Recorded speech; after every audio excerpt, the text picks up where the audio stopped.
Build the tools for effective advocacy with ACEC's new online course, Effective Government Engagement at the Local, State, and Federal Levels. Learn from active practitioners in the fields of advocacy, communications, and lobbying on how you can create change and stand out in today's hectic policy environment. Register today for this 5-session online course beginning March 2nd. Learn more by visiting our website at acec.org.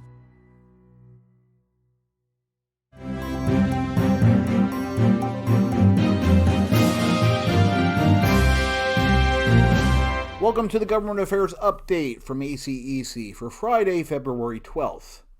We are looking today at something outside of our normal conversations about policy and the lobbying work that we're doing. And we've brought on Dave Bender, who's our Vice President of Political Affairs, to talk about the ACEC PAC, which is a potent tool in the advocacy arsenal.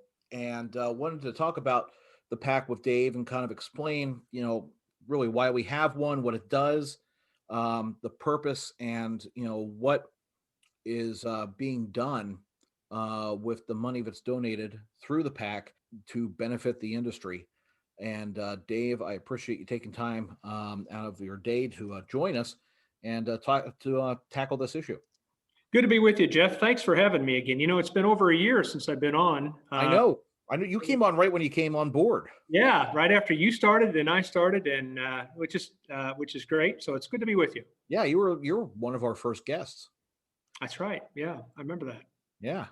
So tell us a little bit about, first, I think everybody in our association knows who Dave Bender is. I think even before you came to ACEC National, your experience in Illinois, everybody loves you, everybody knows you. But tell us a little bit more about where you fit in on the ACEC puzzle.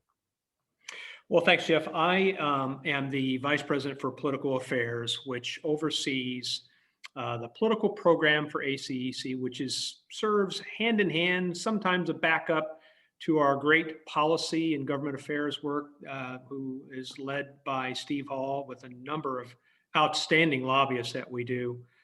So I work with that. I also work with Jen Pugh and Forrest Putnam, the newest member of ACEC, who we run the Political Action Committee, or ACEC PAC, which is really, I believe, probably the most instrumental thing with government affairs as a door opener, as an introducer. It's something that really is important. PACs, Jeff, typically have a bad name. Yeah. But to me, serving in a background in campaigns and politics, pretty much all my adult life, I figured this out the other night. I've done 44 state, local, and national campaigns. Wow. Haven't won them all, but I got a good percentage here.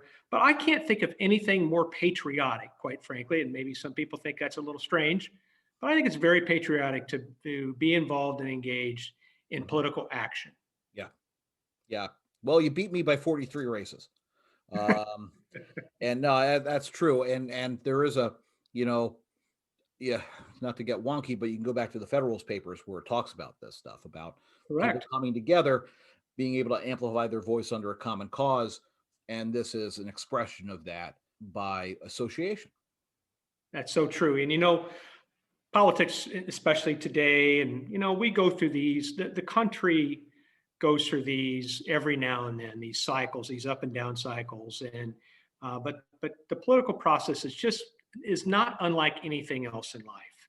It's just a little bit different. It does impact people's lives, which makes it very unique. Almost every human being it impacts. But it is something that is very important to have feedback, have that engagement, for people to understand that the political process is necessary. Sometimes it gets a little messy, but it is very, very vital to their everyday lives.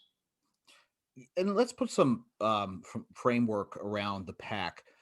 How big is it? Where does it stand in terms of our peer groups in Washington that are also operating a PAC, both in the built environment and then just generally? Where do we kind of sit as ACEC? Well, thanks for asking that, Jeff. There are about 15,000 national associations, most of them in Washington, D.C., but they're scattered throughout the country, representing a variety of industries, causes, or whatever. Our PAC, not every one of those have political action committees, but a good number of them do. Our PAC is about $2.5 million per cycle. The cycle is every 2 years, and so that amount puts us into the top two, almost 1% of all political action committees in the United States, or in the association world. And what's more important about that too is, as far as in our particular overall realm of an industry, the built industry, we're number one. Yeah. Some people would say, the home builders, they are a little bit larger than us. They have a lot more members, but they are kind of a different type of industry. So we're number one in this part of the industry. We're bigger than road builders, which generally have a little bit more receipts, a little bit more employees than what we do. General contractors. It really is important to note that the engineers and the association that represents engineering firms is world class in being that. So we rank number 18 in all PACs, association PACs in Washington, D.C. And when I tell that to members of Congress, when they ask the questions or when they do bring it up a little bit, they're really kind of dumbfounded. They're like, wow, I had no idea engineers were that politically involved. So it's really unique, and it's an honor to be a part of that. It shows the engagement level of our members, and it really does show. I mean, you're absolutely right. There are so many thousands, tens of thousands of associations that do work in Washington, D.C., and there are varying sizes. I mean, you have, of course, the heavyweight powerhouse chambers of commerce, which are on one end, and on the other end, you have smaller associations, where you have the Vinegar Institute is different than the salad dressing people, and they break apart, right? And and among that spectrum, you have groups that are trying to operate in the political realm, and they do have these political action committees.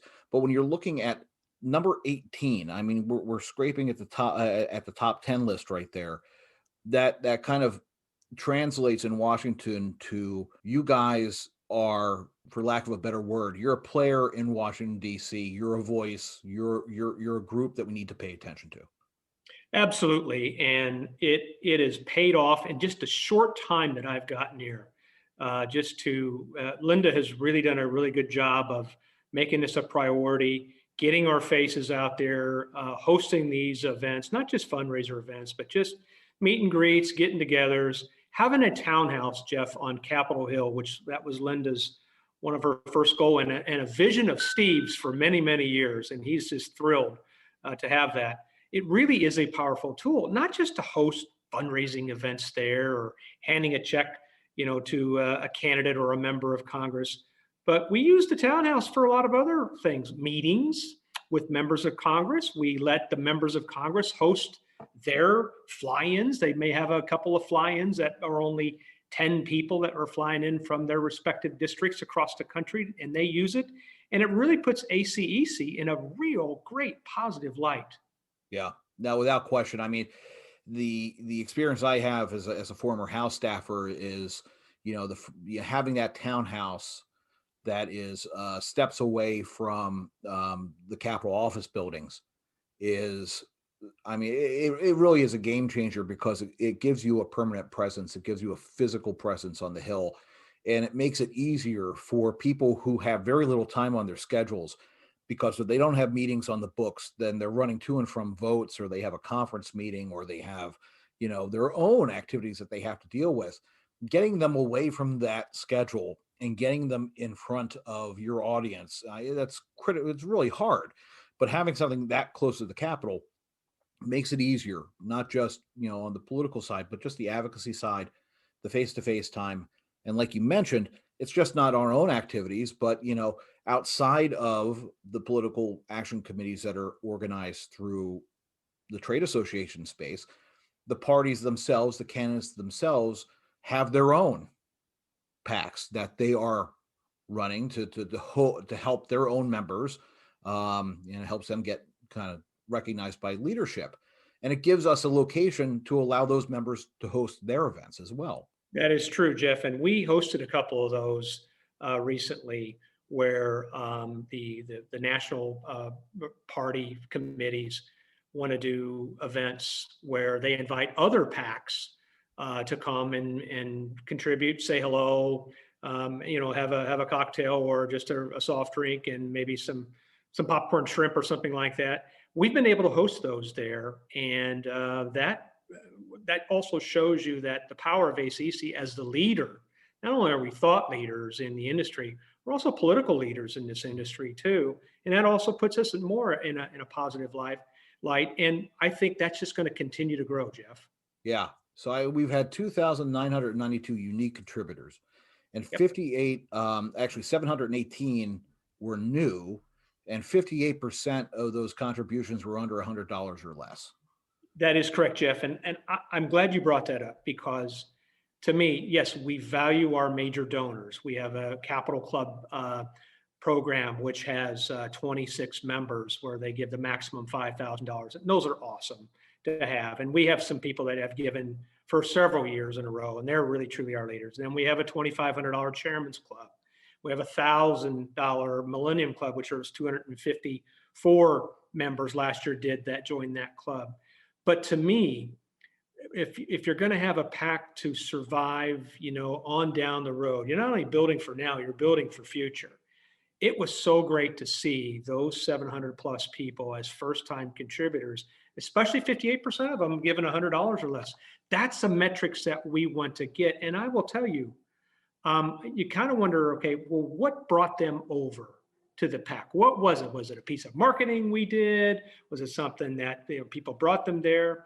And I think it was a little bit of everything. But let me tell you what happened, Jeff. In my opinion, the pandemic obviously was a really awful time from March 14th of last year through currently now. And we were really in bad shape of raising money. I mean, that was the last thing on everyone's mind, including ours. But it came around to 4th of July weekend. I looked and compared to where we were 2019 to where we were today, last year compared to 2019. And we were $250,000 down, $250,000 to make up in six months just to catch up and make our $1 million goal. That really worried me. But our folks really did a great job in coming together and getting that done. But those people, since we weren't able to have our April or May spring convention, where 700-800 people march on Capitol Hill. They meet face to face in the offices of their members of Congress, and usually there's 4 or 5 people in those things. This past year, we did it virtually. Mm-hmm. And it exposed all kinds of new people that ordinarily were not able to come to Washington, D.C. or were not allowed to go to Washington, D.C. It exposed them first time, face-to-face meetings over screen with those members of Congress. I happen to believe that really paid dividends into it, getting those 700 plus new. Yeah, I mean, beyond the PAC even. I mean, it's just that it was that unknown time, especially at the beginning of the pandemic in March, and then when we realized the severity of it and what it meant, and when Washington essentially shut down, there was a question of, okay, how do you do an effective advocacy program when for decades you've had in-person, face-to-face meetings, scheduled meetings with members of Congress, physical fly-ins? So what do you do now? And it went virtual. And I think what we found, to your example, and then also examples with Steve's advocacy, it exposed a lot more people to be able to be in a room, albeit virtually, with their member of Congress or with their senator. And to have that even virtual face-to-face time, I think it energized a lot of people who otherwise would not have been politically inclined. I totally agree with that, Jeff. And I sat in on a lot of those calls. I think you sat in on maybe a few of them yourself, and you saw that interaction.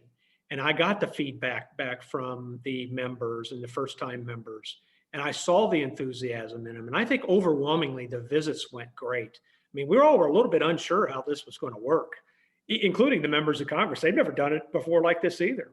But it actually worked really, really well. It exposed these members and gave them an opportunity to get introduced to government, a little bit about what ACEC does, what our issues were. They didn't feel compelled to talk if they didn't feel comfortable to speaking or ask a question, but they had a chance to see that these members of Congress are just like them. They're real people, real issues, trying to solve some really complex issues. So what about the states? We are a federation, of course, 52 state and metropolitan councils. What are the states that really stand out in terms of hitting their goals or really outperforming related to the PAC? Well, we've got some really fabulous states, and had there not been a pandemic, I think you would have seen possibly California may have been the top state this year. They've never met their PAC goal because they're just so big and their PAC goal is so large and they're so spread out. But they're coming close. We were supposed to obviously have our fall conference there, and we arranged with Brad Deedy and his great group of volunteers that we meet with on a monthly basis to host a nice little cocktail reception in a really cool area. And it would have probably generated enough money for them to go over their goal. So they're going to really compete this year too, I believe, to have that back. New York always is exceptional. They've got great leaders there. And of course, Jay Simpson is the godfather of all executive directors, who's going to retire this year. And I believe, Jeff, this year, they may get over $100,000 if they make it all about Jay. Yeah. I think that might be so they would be the first state to get over $100,000. Illinois, my former state, loves to compete. We're very competitive. It's our birthright to make political contributions. I mean, the city of Chicago and whatever, but Kevin Arnold is just killing it. And I may add, the last few months of last year, Kevin just kicked it into gear. He got a lot of those first-time contributors, a lot of those $50 contributions, $100 contributions, and they ended up being first. Yeah. The most contributions of 250 contributions. But Indiana, Jeff, is just so rock solid. Not only do they have checks that arrive at our mailbox on January 1st to meet their goal. Last year, they got 180% of their goal. I look for them possibly maybe even get double their goal this year, which will be unbelievable. But it's really heartwarming to see smaller states. Yeah. Really doing a good job and keep on going. And we are just so blessed and fortunate to have some really cool member organizations with their PAC champions. We have 80 volunteer PAC champions, Jeff, that volunteer their time, that really that understand the value of this, that really get it. And they're spending a lot of time doing it. So Minnesota achieved their goal for the very first time last year. Very first time. And all it took was, their new executive director, John Curry, did an awesome job of just saying, hey, let's get this thing done. And we're seeing that happen with new execs that's coming. Yeah. So you mentioned 2021 and kind of the challenges that we're still under. What are you looking at right now as a forecast? What do you have in mind for the outlook for the remainder of the year in terms of, working with the MOs, working with, our champs on virtual events and potentially even, who knows, in-person functions? Well, I'm hearing, in-person functions, maybe small ones that we can still be back to outdoor or in big areas that are safe, probably sometime, hopefully early summer, if not sometime during the summer, if not after the Labor Day area. It's encouraging watching, all the vaccinations that's happening and new leadership with President Biden when he's solely driven on, accomplishing our goals to meet our vaccinations and get this economy back going fully as best as can. I think that's going to be, we're going to see a lot of those. And, a lot of our member organizations really like that. All member organizations like face-to-face. We like networking. Yeah. Engineers really enjoy doing that because they don't get a chance to do it very often. And that's where they raise the bulk of their funding. That's probably not going to happen certainly much the first half of the year. Golf outings was another perfect example last year. A lot of folks, a lot of member organizations raised a lot of money for golf outings. But what stepped up, Jeff, this last year was the sweepstakes program. We generated $722,000 in sweepstakes, in the 4 sweepstakes with 7,000 entries. It was we stuffed over the little squirrel cage that we have to make the drawing. We couldn't use it. We had to go to a recycle bin to draw out names, which is a great problem to have. Yeah. So one of the things that we're thinking about, Jeff, maybe this year is doing the 4. Don't mess with greatness there with that program, but maybe adding a 5th sweepstakes program, and maybe not a monetary one. Maybe add like a Peloton bike. Especially with the COVID-15, maybe that a lot of people have gained. They may like the fact that, like someone on your staff, Jerry Donahue, who's a prolific bike rider. Yes. Len Schlosser on our policy staff, prolific bike rider. Of course, they do it for real. They do it outside. They actually streets and risk, their lives every day doing it. But we thought about doing that, and maybe adding a new flavor to it, like we're creating a first-time donor program, or maybe our Frontier Club, which we're rolling out this year, which is $200 minimum contribution for 35 years and younger, part of our memo teams, or our member firms. And so maybe doing that, or our recurring program. Jeff, I'd love to see more people. We've become a Netflix society. Everything's on a monthly subscription. You can do that with your PAC. We only had 25 of those last year. I was one of them. I don't like writing a big PAC check out once. That's kind of painful, but I don't mind it being part of my monthly bills. I just do it monthly via my credit card. So we're really going to start to promote and push that. And I think Nebraska is going to try to get to their goal, 100% of their goal, just on recurring. So do some different things. Some of it will stick, some of it won't. I mean, that's the one thing you've been is very flexible and creative in meeting the challenges that COVID has forced upon us. So that's, it sounds like it's going to be an interesting year without question. So, I mean, Dave, if people are interested in just learning more about the PAC and reaching out for more information, where should they go?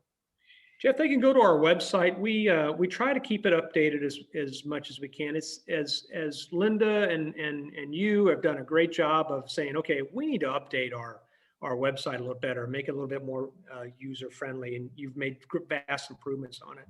I just got a sneak peek early this afternoon of the new PAC website that is just awesome. And I asked Jen, I go, tell me this is going to come out really soon. It's basically got an easy button. If for those who want to contribute, they just go right there and do it. But it's really informative. It praises the people that have made contributions. It's interactive. It's really going to be great. You can go there, or you can just email myself or Jen at our first initial last name at acec.org. Happy to help and happy to answer your questions. Wonderful. Well, Dave, thank you for taking the time today explaining the PAC and kind of where it sits. I'm sure that a lot of people are interested in learning more and just figuring out exactly where we stand. And I think you put that in good, clear terms for us. Thank you, Jeff. It's a pleasure, and thanks for mentioning the PAC and having us on today. We appreciate it. Yeah. So that, again, has been the Government Affairs Update for February 12th, 2021. And we'll see you next week.